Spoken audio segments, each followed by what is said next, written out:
semuanya, nama saya adalah Meliana dan saya adalah mahasiswa postgraduate LSPR Jakarta.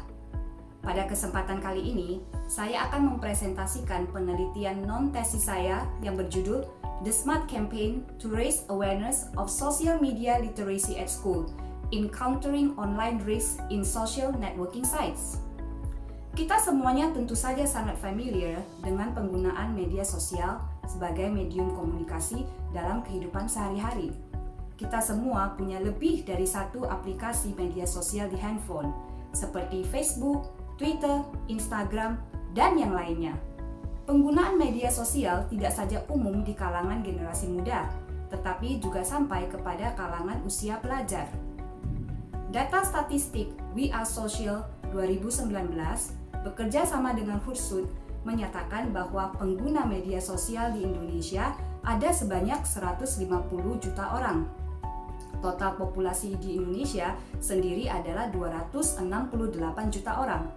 Artinya, ada sekitar 56% dari total populasi Indonesia adalah pengguna internet dan media sosial.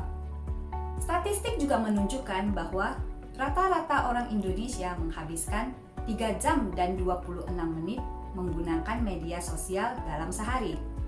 Dan anak-anak usia sekolah menempati urutan ketiga sebagai pengguna media sosial di Indonesia setelah kelompok usia 18-24 tahun dan kelompok usia 25-34 tahun. Daniel Miller, seorang profesor di University College of London, mendefinisikan media sosial sebagai suatu teknologi yang memberikan skalabilitas sosial. Artinya, sosial media memberikan kemampuan untuk berkomunikasi dalam cakupan yang begitu luas, melampaui privasi dan ukuran kelompok, dibandingkan dengan media komunikasi yang terdahulu. Lantas, kenapa media sosial menjadi suatu fenomena yang begitu trending di kalangan usia pelajar? Menurut Prakoso, Yuliarti, dan Anggreni, media sosial adalah media yang tak berbayar dan tidak diperlukan kemampuan programming yang khusus dalam menggunakannya. Eksistensi diri, gaya hidup, dan kemudahan untuk mendapatkan informasi juga menjadikan alasan utama untuk menggunakan media sosial. Apakah media sosial memberikan manfaat bagi anak-anak? Jawabannya bisa saja ya, bisa saja tidak, atau tergantung bagaimana penggunaannya. Menurut European Schoolnet Social Media Literacy for Change, sosial media memberikan manfaat bagi anak-anak seperti socialize and make new friends, express themselves, experience diversity and diverse point of view, engage in civic participation, access information and learn new things, and also be entertained. Media sosial juga mengandung ancaman. Livingstone, Mascheroni, dan Stexer mengklarifikasikan ancaman di media sosial menjadi 3 kategori, yaitu content, contact, and conduct risk. Di dalam artikel jurnal mereka disebutkan bahwa pengaruh ancaman tersebut memberikan pengaruh kepada perilaku yang agresif, seksual, values, and commercial. Perencanaan proyek kampanye untuk membangun kesadaran akan literasi media sosial saya namakan dengan SMART, yang merupakan akronim dari Social Media Literacy for Awareness and Thinking. Adapun tujuan penelitian adalah untuk memberdayakan literasi sosial media yang konstruktif, yang menghasilkan pengguna teknologi yang beretika dan bertanggung jawab, terutama di kalangan siswa. Manfaat dari penelitian ini secara akademis adalah sebagai referensi dan acuan bagi siswa untuk mengembangkan kompetensi kognitif mereka dalam menggunakan media sosial sebagai informasi, problem solving, critical thinking, and learning context. Sedangkan untuk manfaat praktisnya adalah sebagai referensi dalam mengembangkan program komunikasi berdasarkan public relations. Ruang lingkup proyek kampanye ini adalah perilaku pengguna media sosial di kalangan siswa kelas 5 dan kelas 6 SD di Sekolah Bina Tunas Bangsa. Kenapa kelas 5 dan kelas 6 SD? Kelas 5 dan kelas 6 SD adalah siswa dengan rata-rata umur 10-12 tahun yang merupakan kelompok umur middle childhood atau the end of primary school year di Indonesia. Kelompok usia tersebut adalah pengguna pemula media sosial dan juga kelompok usia tersebut belum mencapai rata-rata batasan umur untuk menggunakan media sosial secara resmi, yaitu 13 tahun.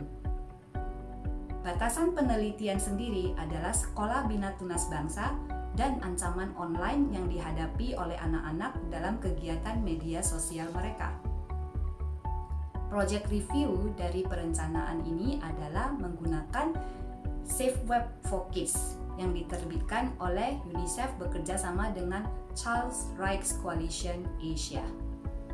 Teori yang dipakai adalah Message Design Theory yang dikembangkan oleh Barbara O'Keeffe tahun 1988 dan Uses and Gratification Theory yang dikembangkan oleh Elihu Katz, J. Blumler, and Michael Gurevich pada tahun 1973. Perencanaan kampanye ini menggunakan referensi dari Strategic Communication of Public Relations dari Ronald D. Smith tahun 2017 yang mengungkapkan ada 9 langkah dalam perencanaan komunikasi public relation.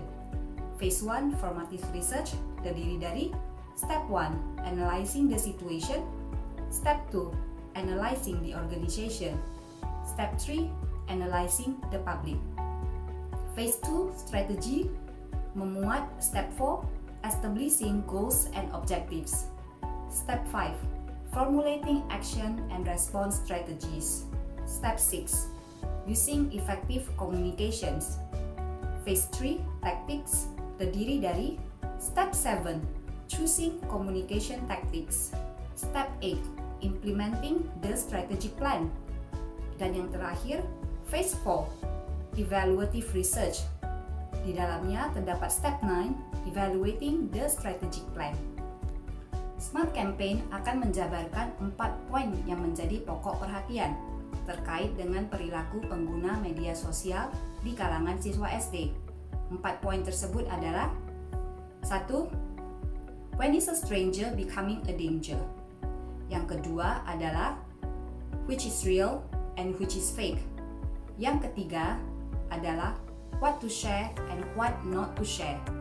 Dan yang keempat adalah when is enough will be enough.